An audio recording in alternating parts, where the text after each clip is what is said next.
What's up, guys? Danny from Danny Mac's Kitchen. Great to see you as always. As you can see with the change of scenery behind me, either Halloween is upon us or I am absolutely losing my mind. Well, Halloween is upon us, and as is tradition here at Danny Mac's Kitchen, we carve a pumpkin, and we're going to continue that tradition today. I have drawn a spectacular new template, and I'm so excited for it because it is spooky and scary, and it's going to make you scream. Never done it before, it's going to be really hard, and I really hope it works out. Now, do I expect you guys to make the same template? Absolutely not. It'd be super cool if you did, though. I'm only showing you this, guys, just to show you different tips and techniques to make your pumpkin carving experience that much more fun. So with all of that being said, welcome to the 2015 pumpkin carving episode. All right, guys, before we get into the real fun part of this, we need to do the laborious part, and we have to start by cutting off the top so that we can remove all of the innards with a serrated knife. Use a good steak knife. Just start working your way around. Use caution, be very careful. Don't cut too big of a surface area because we're gonna need this top to stay on. Let's remove the top. It's gonna be attached to all of the innards, as you can see. I'm just gonna place this on the cutting board using a very sharp knife. I'm gonna cut down about 1 inch. Get that off. And I'm going to reserve both of these in a separate bowl. Now that we have the whole cavern exposed, grab yourself a metal spoon and a glove because this is pretty nasty to do and it doesn't feel good. And I want you to start just really picking away at the sides, getting that pith down there. It's going to make the pumpkin carving experience that much easier. And we're going to actually be able to make something really cool after the fact. Make sure you take all of the innards that you've just scraped off the sides, and we're going to put these in a separate bowl because this is what's going to make our next product. There's so many different things you can do, so set those aside. Upon examination of the pumpkin, I found this to be the presentation side where I think it's going to be best for us to do our carving. And what I like to do is I like to have it kind of like rest at a little bit of an angle like that, and in order to do that I need to flip this guy around 180 degrees and just slice a little wedge off the back. So let me show you how to do that. Okay, turn the pumpkin around 180 degrees. And we're just going to lob off a little wedge right over here so it will stand. Be very careful. Hold the pumpkin firmly.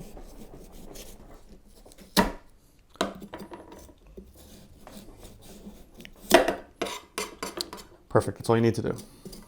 So by doing that little trick, turn the pumpkin back around, your presentation side, now it's going to stand perfectly and your viewers are going to be able to see your amazing carving that much clearer.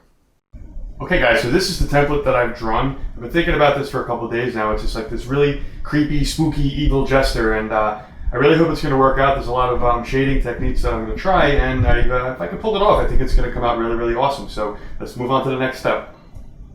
Alright guys, let me show you what I'm working with real quick. I have a bunch of little instruments here that I just wanted to point out, tell you what they are. I don't want you to like flip out on me. I'm going to use a dry erase marker to start drawing the design on the pumpkin. That's really important for me. It makes it easier. I have this pointy tool. I don't know what it's called. It's just pointy. And then I have all these crazy looking tools. These are all used with like clay and the formation of clay. And if you go to any art store and you say, hey, where's the clay aisle? You're going to find these tools. What they're called, it escapes me, but you'll definitely find them there. And then I have these little saws over here, and I get these in pumpkin carving kits. And at this time of year, in October, you can go to basically any store, any convenience store, any drugstore, and they're gonna have pumpkin carving kits, and you can absolutely find those there. So for me, guys, I find what works best is that I have my template to my left, and basically I just kind of freehand it with the dry erase marker, and it's dry erase for a reason, because if I mess up, then I can just erase it. And I just really get going, and I try and put it in perspective, from the piece of paper.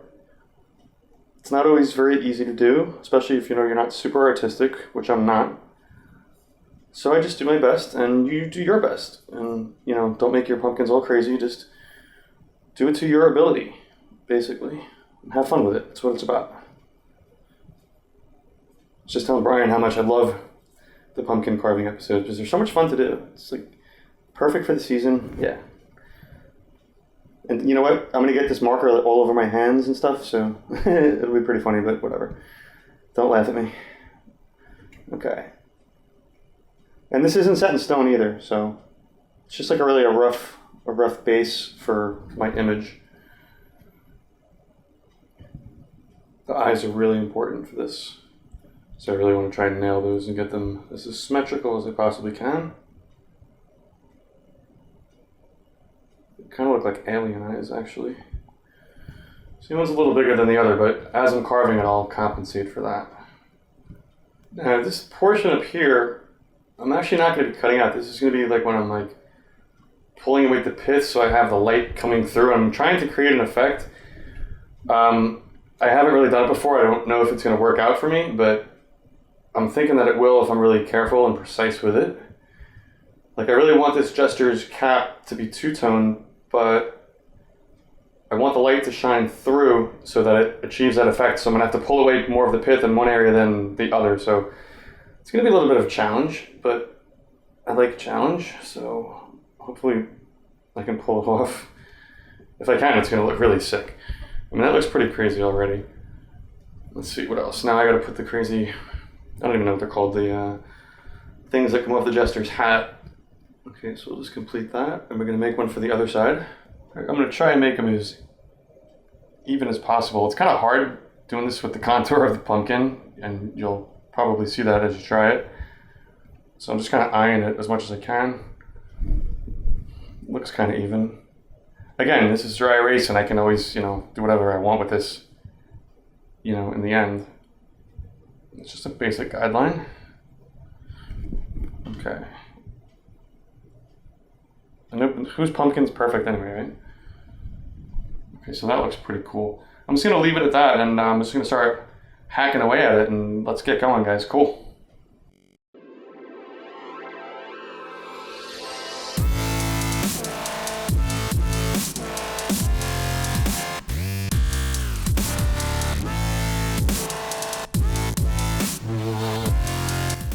Okay guys, I always like to start with the mouth as my point of reference. It's usually the most tedious part, and hopefully I've got all the lines connected, and I'm going to try and push it through right now, and hopefully all will go well. Just be very careful, because you don't want to take any of the teeth with you. Sometimes you may have to reach from behind to actually help it out, which I think I'm going to have to do at the moment. So let me try. All right, it's going through. And that looks really good. We have some clean teeth. I'm going to clean that up in a little bit, and I'm just going to keep moving forward.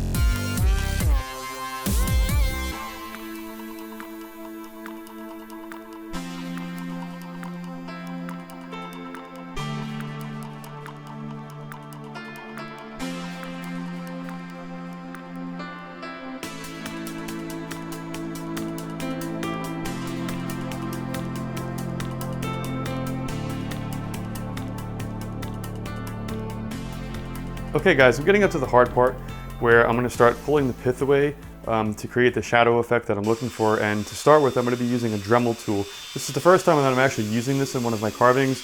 I just want to stress that it is extremely important that you wear safety glasses, because at any moment something can get flying at your eyes, a piece of the bit could break off. It's just, safety is of utmost performance, but I really think this is going to help me. I think it's going to make my life a lot easier, so I'm going to give it a shot, guys. Safety is important, so make sure that's priority, okay? Thanks.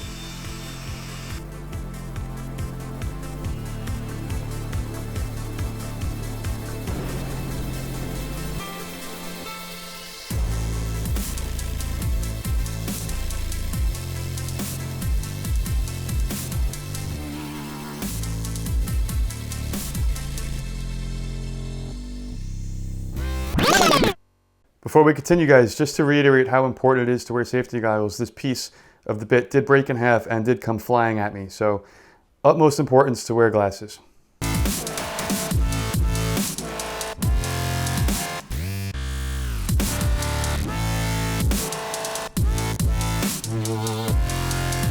So guys, this is what I've done so far. I've removed the pith, it's even, so when the light comes from behind, it's gonna shine through evenly, but that's not the effect that I'm going for. I want the jester's hat to be split in half.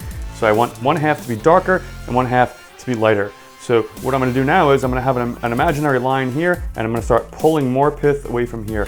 And once I put that light behind here, hopefully it's gonna create the effect that I'm looking for.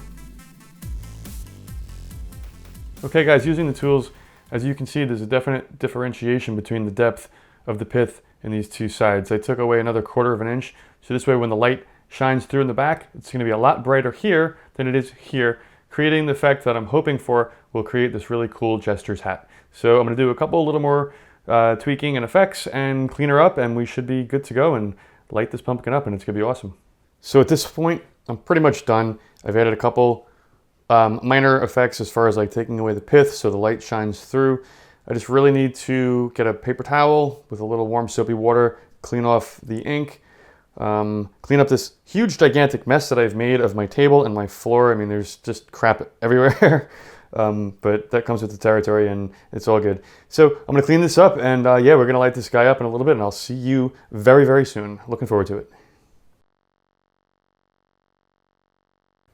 Okay guys, the moment of truth, let's check it out. Whoa, bad ass. Look at that. Oh, that is sick. I am loving the way the light is shining through. Wow, that is, oh my God, I'm so impressed. I'm so happy with what I've done. Look at the effect that I tried to do. It's not exactly what I was going for, but you know what? I'm so happy with it. The time that I spent doing it, I think I achieved what I really wanted to do. And this is bad ass. And I love the shadows and I love everything about it. Guys, I hope you enjoyed this episode. I had so much fun doing it. My hands are gonna kill me tomorrow. I'm gonna have blisters from using all these crazy tools, but that happens every year and I complain about it every year, and whatever, I'll deal with it because the end product was absolutely amazing. Thanks so much for watching. Thanks for watching the 2015 pumpkin carving episode. Till next time, Danny from Danny Mac's Kitchen.